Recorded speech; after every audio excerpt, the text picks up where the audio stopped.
ہم ایک طرف درخت میں چلے گئے، وہاں کافی درخت تھے اور ایک درخت کے نیچے بھابھی ثنا کی لاش پڑی ہوئی تھی، اور میں یہ دیکھ کر حیران ہو گیا کہ وہ نشان بھابھی کے پاؤں کے تھے، کیونکہ اب ان پاؤں پر خون جم چکا تھا، لیکن وہ بھابھی کی لاش نہیں تھی، بھابھی ابھی زندہ تھی، بھابھی بے ہوش ہو چکی تھی۔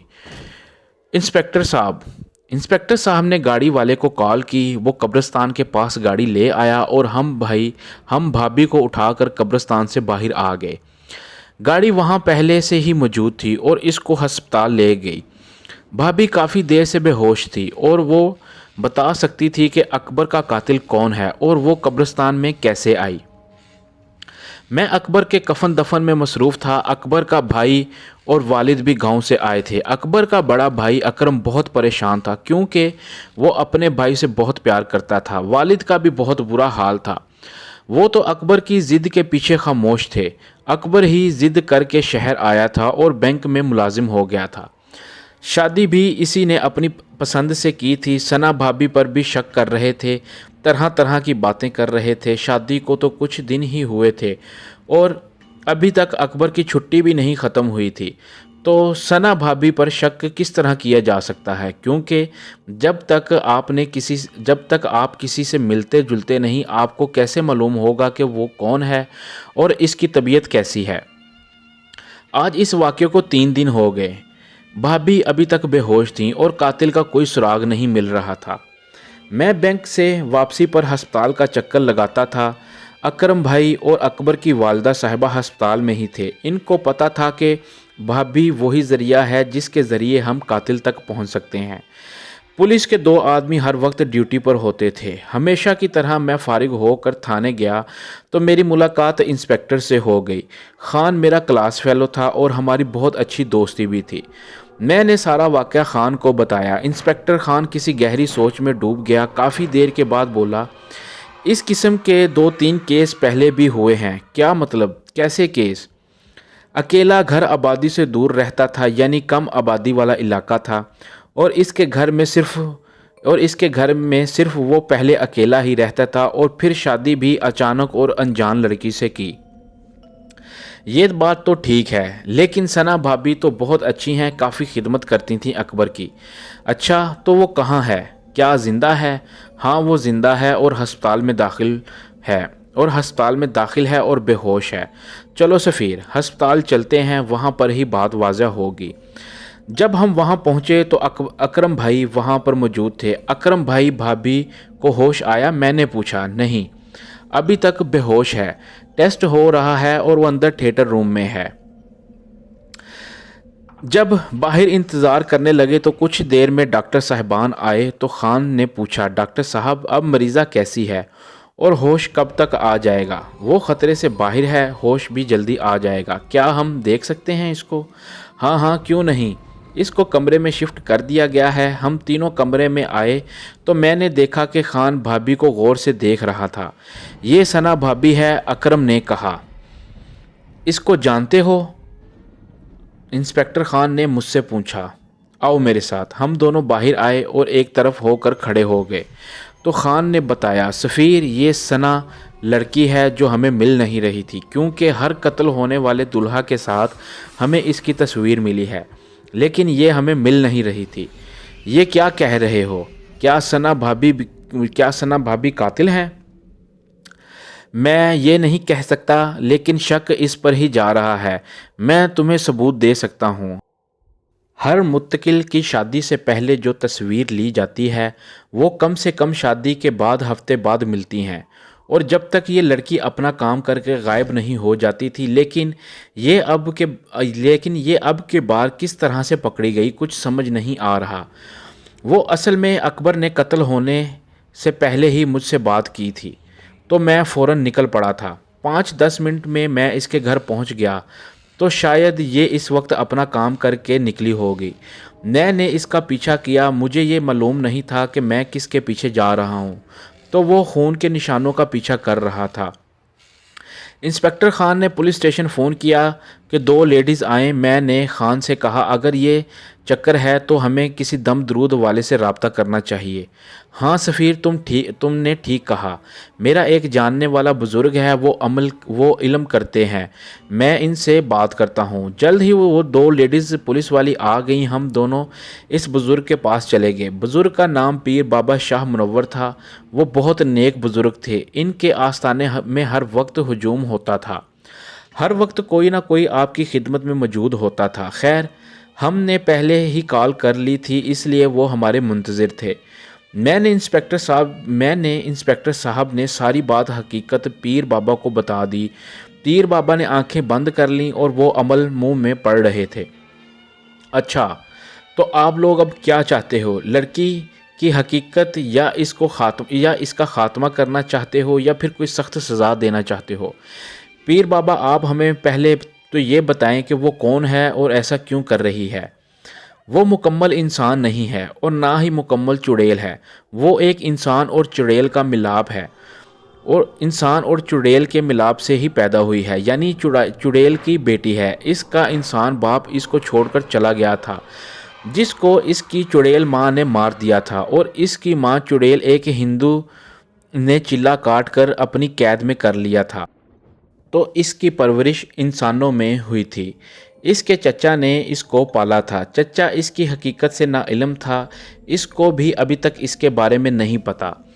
جب وہ اس لڑکی کی بار بار شادی کروا رہے ہیں تو ان کو شک نہیں ہو رہا؟ آپ لوگوں نے دیکھ لیا ہوگا کہ وہ چڑیل کی بیٹی بہت معصوم اور بھولی بھالی صورت لے کر پیدا ہوئی ہے، ہر کوئی اس پر اعتماد کر لیتا ہے اور وہ اپنا شکار خود ہی تلاش کرتی ہے۔ 3-4 دن وہ اپنی خوراک بوجھتی ہے، پھر اس کی چڑیل والی آتما جاگ جاتی ہے تو وہ اپنے شوہر کا خون پی جاتی ہے اور ہفتوں کے لیے غائب ہو جاتی ہے۔ جب اس کے چچا کو اس حادثے کا پتہ چلتا ہے تو وہ بیچارے اس کی تلاش میں تھانے اور ہسپتالوں میں اور ریلوے اسٹیشن اور نہ جانے کہاں کہاں تلاش کرتا ہے۔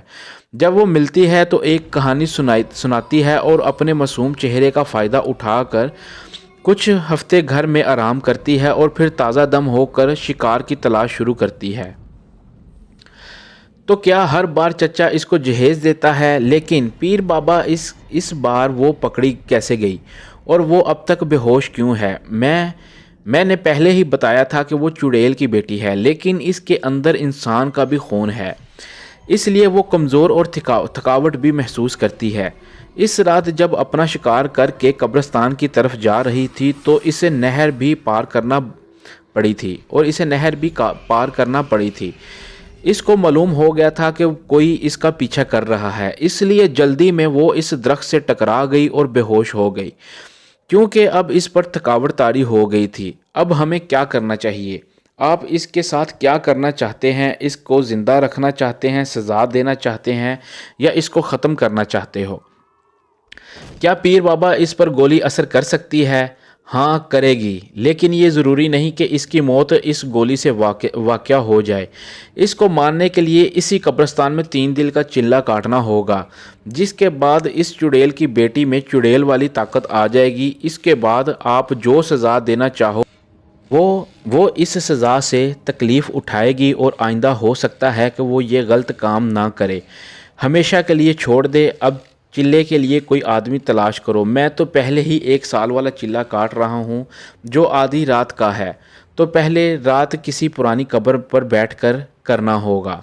میں تیار ہوں۔ اس نے میرے دوست کو مارا ہے اور نہ جانے کتنے لوگوں کو شکار بنایا ہے۔ ٹھیک ہے سفیر بیٹا، یہ لو ستو کے دانے، کسی پرانی قبر پر بیٹھ کر ان دانوں پر چلا کرنا ہے اور حصار سے باہر نہیں آنا، کچھ بھی ہو جائے، چاہے میری آواز آئے یا میں خود ہی آؤں یا تمہارا وہ دوست اکبر بھی آ جائے، تم نے کسی بات پر عمل نہیں کرنا، بس میرا بتایا ہوا عمل کرتے رہنا، اور دن میں کسی سے کوئی بات نہیں کرنا، بینک سے چھٹی لے لو۔ میں نے پیر بابا کی بات مان لی، لیکن میرا دل تسلیم نہیں کر رہا تھا کہ بھابھی ایک بے رحم قاتل ہو سکتی ہے، اور وہ ایک چڑیل کی بیٹی ہے۔ رات کا وقت تھا، فون کی گھنٹی سن کر میری آنکھ کھل گئی تو یہ اطلاع ملی کہ بھابھی ثنا ہسپتال سے فرار ہونے میں کامیاب ہو گئی ہے۔ اس بارے میں مجھے کچھ معلوم نہ ہوا۔ میں نے اسی وقت انسپیکٹر سے بات کی تو اس نے کہا سفیر بھائی اب وہ چلہ کرنا ہی ہوگا، ضرور کرنا ہوگا، خدا نہ کرے وہ کوئی کام کر دے اور کسی اور کی جان چلی جائے۔ صبح ہوتے ہی میں بینک گیا اور بینک سے 5 چھٹیاں لیں اور انسپیکٹر خان کے پاس گیا۔ میں پولیس اسٹیشن چلا گیا، وہ میرا انتظار کر رہا تھا۔ ہاں تو چھٹی لے لی؟ ہاں جی۔ ٹھیک ہے، چائے پی لو تو ہم ثنا بھابی کے چچا کے گھر چلتے ہیں۔ ٹھیک ہے، میں تیار ہوں۔ اور مجھے اس کا گھر اچھی طرح سے یاد ہے۔ ایک پڑوسی سے پتہ چلا کہ کل رات کو جہانگیر صاحب کا انتقال ہو گیا ہے، اس لیے اس کو دفن کرنے کے لیے سب لوگ اس کے آبائی گاؤں گئے ہوئے ہیں۔ کیا ثنا بھابی بھی ان کے ساتھ ہے؟ ظاہری بات ہے کہ ثنا باجی چچا جہانگیر سے بہت پیار کرتی تھیں، انہیں تو جانا ہی چاہیے تھا۔ اور ان کا گاؤں کہاں ہے؟ انسپیکٹر خان نے پوچھا۔ ان کے گاؤں کا کیا نام ہے؟ لال سندر والا ہے، اور وہ موٹر وے کے ساتھ ہے، فیصل آباد سے کچھ پہلے ہی ہے۔ ہم سب سے پہلے پیر بابا کے پاس گئے تو انہوں نے کہا اس بات کا فائدہ اٹھا لو سفیر، تم اپنا چلہ آج رات سے شروع کر لو، اور انسپیکٹر خان تم بے شک اس کے پیچھے گاؤں چلے جاؤ۔ اگر وہ وہاں نہیں ملتی تو اگر وہ وہاں سے غائب ہوتی ہے تو مجھے اطلاع دینا، پھر میں اپنے عمل سے پتہ کروں گا کہ وہ کہاں ہے۔ ٹھیک ہے پیر بابا، جس طرح سے آپ کا حکم۔ پھر میں قبرستان چلا گیا اور رات کے لیے جگہ تلاش کرنے لگا۔ جلد ہی مجھے ایک پرانے درخت کے پاس ایک پرانی قبر مل گئی۔ میں اس پر نشان لگا کر آ گیا اور کھانا کھا کر سو گیا۔ میری آنکھ شام کو 5 بجے کھلی، ابھی اندھیرا ہونے میں کچھ ٹائم تھا۔ میں اپنی جگہ پر پہنچ گیا تھا۔ وہاں پر میں نے حصار کھینچا تو میں اس قبر پر بیٹھ گیا اور چلہ شروع کر دیا۔ پہلی رات سکون سے گزری۔ انسپیکٹر خان ثنا کے گاؤں گیا ہوا تھا۔ میں گھر آ کر سو گیا۔ دن کو بہت سی کالیں آئیں لیکن میں نے کسی کال کا جواب نہیں دیا۔ شام 5 بجے کے قریب میں اٹھا اور کھانا وغیرہ کھایا اور قبرستان کی طرف چل دیا۔ اپنی جگہ پہنچ کر میں بیٹھ گیا۔ آج موسم بھی خراب معلوم ہوتا تھا، چاند کا کوئی نام و نشان نہ تھا۔ ہوا تیز سے تیز ہوتی جا رہی تھی اور مجھے چلہ کرنے میں مشکل ہو رہی تھی۔ میں حیران تھا کہ جب میں گھر سے نکلا تو موسم صاف تھا، لیکن جب قبرستان میں قدم رکھا تو موسم خراب ہو گیا۔ خیر، میں علم کرنے لگا کہ آسمان پر بجلی چمکی اور بادل شور کرنے لگا، ہوائیں تیز تیز چلنے لگیں، بہت زیادہ شور ہو رہا تھا۔ مجھے عمل کرنے میں مشکل تو ہو رہی تھی۔ کچھ دیر میں بارش شروع ہو گئی، لیکن یہ کیا، بارش حصار کے باہر ہو رہی تھی اور جس جگہ میں تھا وہاں کوئی اثر نہ ہو رہا تھا۔ بادل خوب برسا، ہر طرف پانی ہی پانی ہو گیا، لیکن حیران کرنے والی بات یہ تھی کہ پانی کا ایک قطرہ بھی میرے قریب نہیں آ رہا تھا۔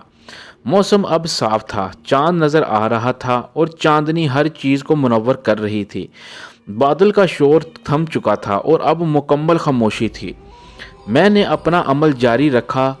صبح ہونے سے کچھ پہلے مجھے انسپیکٹر خان اپنے پاس آتا ہوا نظر آیا۔ خان نے کہا سفیر، یہ چلہ چھوڑ دو، ہم نے ثنا کو مار دیا ہے، اب وہ مر چکی ہے۔ لیکن اس وقت میں ہوش میں تھا، مجھے پیر بابا والی بات یاد تھی۔ میں بھلا چلہ کیسے چھوڑ سکتا تھا؟ میں چلے میں مگن رہا۔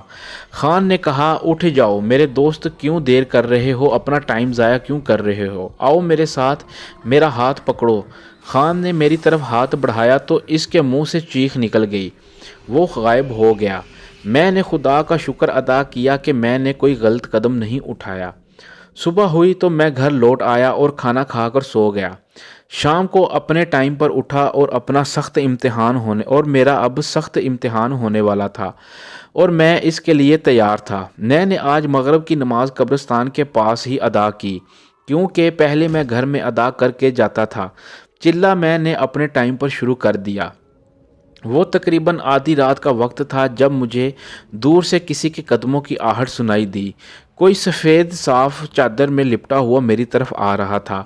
قریب آیا تو میں نے دیکھا وہ ثنا ہی تھی۔ انہوں نے بہت معصوم صورت بنائی ہوئی تھی اور مجھ سے معافی مانگنے لگی۔ سفیر بھائی، مجھے معاف کر دو، میں جینا چاہتی ہوں، یہ میرا وعدہ ہے کہ آئندہ میں کسی کو کوئی نقصان نہیں پہنچاؤں گی۔ کافی دیر کھڑی رہی، پھر خاموش اور مایوس ہو کر چلی گئی۔ کچھ دیر بعد خاموشی رہی، پھر پیر بابا میرے سامنے آئے اور انہوں نے کہا، بیٹا اس کو معاف کر دو، وہ تم سے معافی مانگ رہی ہے۔ اس کی یہ سزا بہت ہے کہ سب کے سامنے اس کا چہرہ بے نقاب ہو گیا ہے۔ میں پیر بابا سے بات کرنے ہی والا تھا کہ میرے کانوں میں آواز آئی، یہ سب نظر کا دھوکہ ہے، یہ میں نہیں ہوں، تم اپنا عمل جاری رکھو۔ پھر وہ پیر بابا وہیں سے چلے گئے۔ میں اسی چکر میں تھا کہ یہ چلہ کس طرح پورا ہو، اور صبح ہونے سے پہلے قبرستان ایک شور سے جاگ اٹھا۔ قبروں سے مردے نکلنے لگے، درخت ٹوٹنے لگے، پرندے بے چین ہو کر ہوا میں اڑتے تھے۔ کچھ درختوں کو آگ لگ گئی، جس قبر پر میں بیٹھا تھا وہ مسلسل تڑپ رہی تھی اور مجھے اپنا عمل کرنے میں مشکل ہو رہی تھی۔ پھر میں نے دیکھا کہ ثنا بھابھی کے ساتھ چند اور لوگ میری طرف آ رہے تھے، جن میں میرا مرحوم دوست اکبر بھی تھا۔ انہوں نے مجھ سے کہا کہ ہم نے ثنا کو معاف کر دیا ہے، اب تم بھی اس کو معاف کر دو۔ میں نے ان کی ایک نہ سنی تو وہ غصے میں آ گئے اور مجھ پر قبروں سے پتھر اٹھا اٹھا کر مارنے لگے، لیکن کوئی بھی پتھر مجھے نہ لگا، سب قریب جا کر گرتے رہے۔ کچھ دیر یہ عمل جاری رہا، پھر سب مردے میرے پاس آنے لگے۔ وہ پرانی قبر بھی مجھے پریشان کر رہی تھی، جس میں سے کسی بڑھیا کی آواز آ رہی تھی۔ میں نے آنکھیں بند کر لیں اور عمل جاری رکھا کہ اچانک سب شور ختم ہو گیا۔ میں نے آنکھیں کھولی تو ثنا چڑیل کی بیٹی بے ہوش پڑی تھی۔